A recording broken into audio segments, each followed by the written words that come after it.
Welcome, everybody, and thanks for tuning in to this episode of MetriSight. I'm Beth Schultz, Metrigy's Vice President of Research and Principal Analyst, and joining me today is Irwin Lazar. Irwin is President and Principal Analyst, and we're excited to talk about one of our latest research studies, Workplace Collaboration 2023-24. So, Irwin, start us out by telling us a little bit about the study. Sure, and thank you for having me, Beth. I'm really excited to chat about this because it's a study we put out on an annual basis. We've been working on this now for several months. We finally got this published in early February. So this is an annual study that we do of the buyer side folks, so people responsible for procuring communication and collaboration applications, operating them, sometimes both, sometimes one or the other. We had 440 companies that participated in this study. We gather our data through a combination of survey and live interview. So we actually got to speak to a number of people and get a little bit of the story behind the story. The data gathering was conducted in December based on input from our clients previous to that. And as I mentioned, we published the study the first week of February to our clients. And again, really excited to finally have it. As you know, we put a lot of work into these, and it's always fun to finally say, hey, it's ready, and we can share it with the world. Yeah, big relief off your shoulders, right, Irwin? Definitely. Yeah. Okay, so workplace collaboration, there's a lot of things that sort of entails. What technologies did you cover in the study? Sure. Our overall goal was to understand how are companies approaching employee engagement in the age of hybrid work. So what's happening from a work pattern? Where are people working? Are they staying home? Are they coming back into the office? How is the office evolving? Is it being rebranded or reconfigured more for meetings versus individual work? And then what are the tools and technologies that people are investing in to support, again, communication and collaboration for hybrid employees? So we looked at calling and meetings. We looked at workplace collaboration management. We looked at the use of team collaboration. We looked at how are companies focusing on securing these applications. And then we also kind of looked at, some of the questions around the emerging areas, things like metaverse and virtual and augmented reality. So we wanted to see our companies thinking about those as part of their communication and collaboration strategy. We looked at technologies, social collaboration technologies that people can use to foster employee engagement and in more of an informal way to help build culture for people who may not see one another regularly. Great. So what are some of the key takeaways? Yeah, so in the study, so the overall study is about 152 slides, I think is the last count. We got about 5 pages of key takeaways. So I'll go through some of the ones that jumped out to me. But the first was that we saw that people are unifying their communication collaboration planning. More than half of companies now have a single leader, a single team responsible for all aspects of employee engagements. That includes real-time collaboration as well as non-real-time. So things like document, knowledge management, and asynchronous type collaboration applications. If you go back a few years ago, companies tended to have different towers or silos. You had a AV team that worried about video and a voice team that worried about voice and someone else that was worried about email and someone else that was worried about document. We've seen those are converging.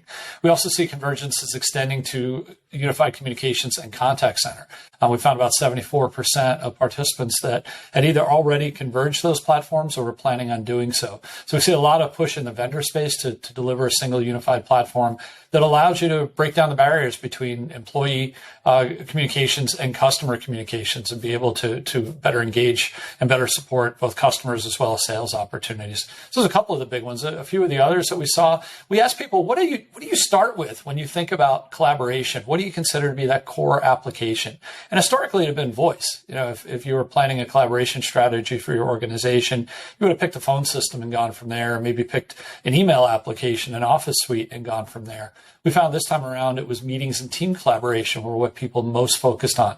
So I need to have a solid meeting application. I need to have a solid team messaging, team chat type application, and I build off of those.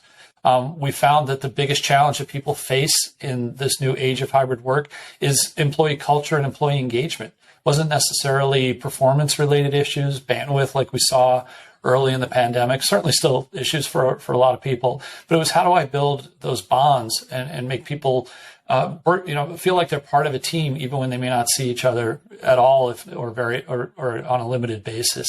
We saw a lot of growth in video. Video continues to be a critical technology, both streaming as well as video conferencing. Majority of people now say that video is a technology that we can't tolerate downtime on. A lot of investment in video endpoints, both personal as well as in the office. Room system growth, we saw a strong push around that. We saw a lot of interest in the use of touchscreens in meeting rooms. As a means of allowing people who are working at home and people who are in a meeting room to ideate together and to be able to share content together. And then lastly, we saw benefits still through the use of proactive management, the use of third-party administrative performance tools. We saw benefits from the use of third-party security tools, and we find still, unfortunately, not a lot of companies are proactive in their collaboration security, something that we really urge you to focus a little bit more. And I'd say the last area, we've constantly looked at Microsoft Teams over the last few years, and we continue to see a large adoption of Teams as a messaging app, Teams as a meeting app. We're continuing to see now growth of Teams as a phone app. Mostly with direct routing still as the preferred way of connecting to the PSTN, but also interest now in some of the mobile services, both on the team side as well as from competitors that allow you to turn your mobile phone into a true voice extension. Well, that's a lot of takeaways, and I know you just scratched the surface, right? What about success? What can you tell us about the success group and kind of the characteristics of that successful companies?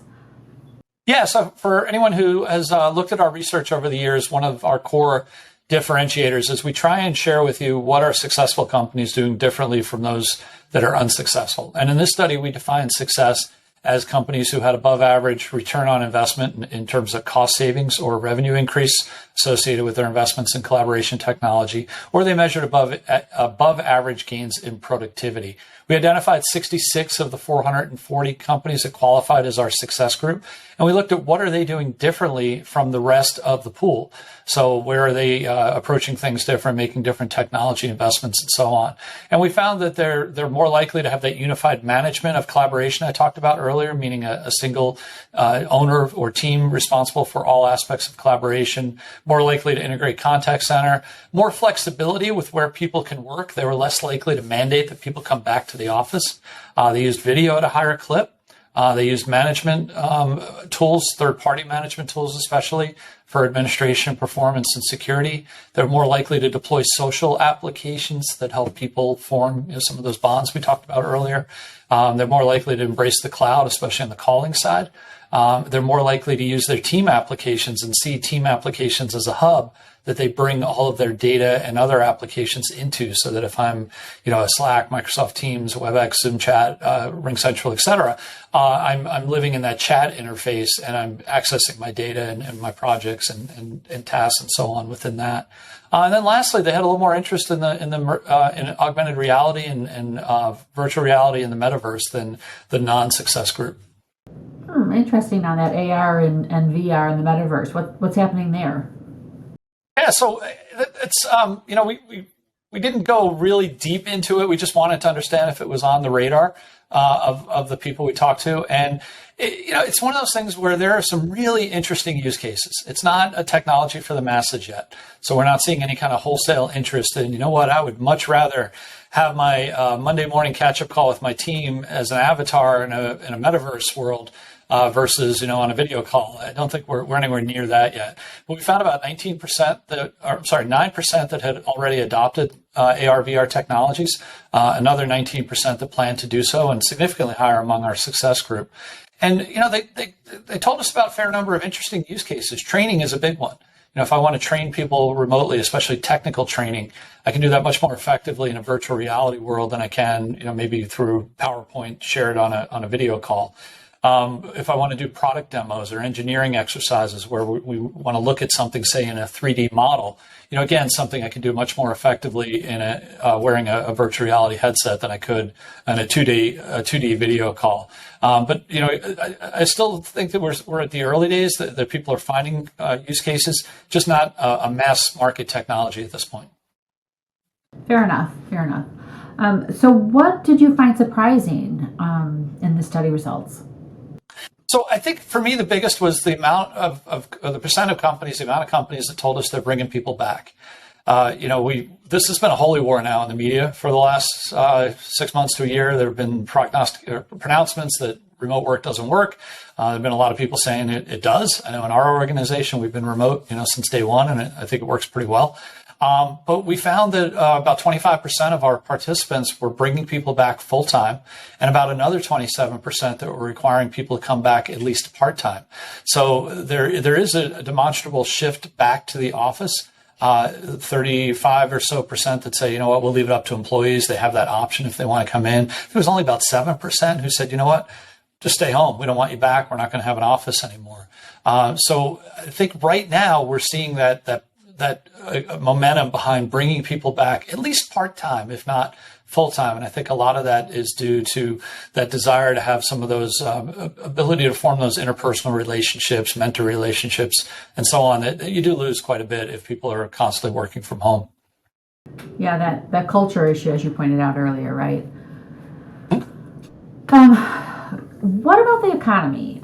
Did you uncover any data on how the global economy is impacting UC&C plans? Yeah, so we published a number of studies last year that looked at overall UC spending, which we found growing at about 6% a year.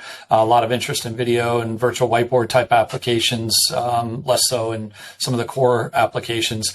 And we published another economic study that looked at a different subset of the market and found about 20% that were increasing their overall spend in communication and collaboration. In this study, we went in with a hypothesis thinking that people are going to look to consolidate applications. Maybe you've got 2 or 3 meeting apps and a couple of voice platforms and, even a couple of team applications. And we thought, given the environment, the companies would look to consolidate those. We did find some interest. So, for example, today, 38% of participants not only use, but I should say support more than one meeting application. I mean, they buy licenses, they offer IT support. Out of that, about a quarter said that they were consolidating. So we saw similar in the voice space. We saw, I think it was about 25, 30% of companies have more than one voice platform, and many of those are looking at consolidating. So it's not an overall everyone is going down to a single app, but there are pockets of consolidation. There are also, in the 50 or so percent of people who only pay for one video app, about 20% who said, we're going to support more than one because our employees need it to communicate with partners or suppliers or customers. And so we don't want to force everyone onto our app. We want to provide a little bit of flexibility. Okay. What about trends around video? How are companies ensuring equal video experiences regardless of location? So the last study we published, which was fall of 2021, we saw a lot of a growing backlash of video. We saw that video fatigue was growing. We saw that companies were starting to say, hey, people are burnt out on video. This year, I expected to see maybe a little bit of a continuation of that trend, but I really didn't. In fact, the other way around, we saw that 19%, which was a high for us, that use video for every meeting, meaning that there's always video. It's an expectation that you'll have your camera turned on. About 61% that use it for most and are more comfortable with saying, it doesn't always have to be a video meeting. 63% that said video utilization was increasing. Only 18% said that they were having issues with video fatigue. I think some companies have already implemented approaches to mitigate that. So areas related or examples related to meeting-free days, shortening the number of meetings, ensuring there's buffers between meetings, encouraging people to block focused work time. Those are all some of the techniques we saw implemented over the last, 2 years now to address some of those meeting fatigue concerns. So I think people are getting better at using video, more comfortable with it. The quality continues to improve as people invest in higher quality personal and in-room endpoints as well. And I should add, we also saw, I mentioned a big growth in room-based video conferencing deployment. So companies getting up to about 75% of rooms that now have video, and a lot of interest in one-touch join type systems. So Cisco WebEx room, Microsoft Teams room, Zoom room, Google Meet room, etc., where you just walk in and there's a tablet, you press a button and you join the meeting, and all the equipment is configured already for that particular meeting provider. So we see success correlating with the use of those applications as well, especially as those rooms are now increasingly supporting competing meeting platforms. Okay, so that was a lot of information. Irwin, tell us how people can see the full study results. Sure. It is posted on our website at www.metrigy.com or just metrigy.com. For clients, if you log in, you'll have access to it under our customer engagement research studies section. If you're not a client, you're just interested in purchasing the deck without any, color commentary, back-end support, ability to do cuts, and all the other benefits we offer to clients, it is available for individual purchase as well.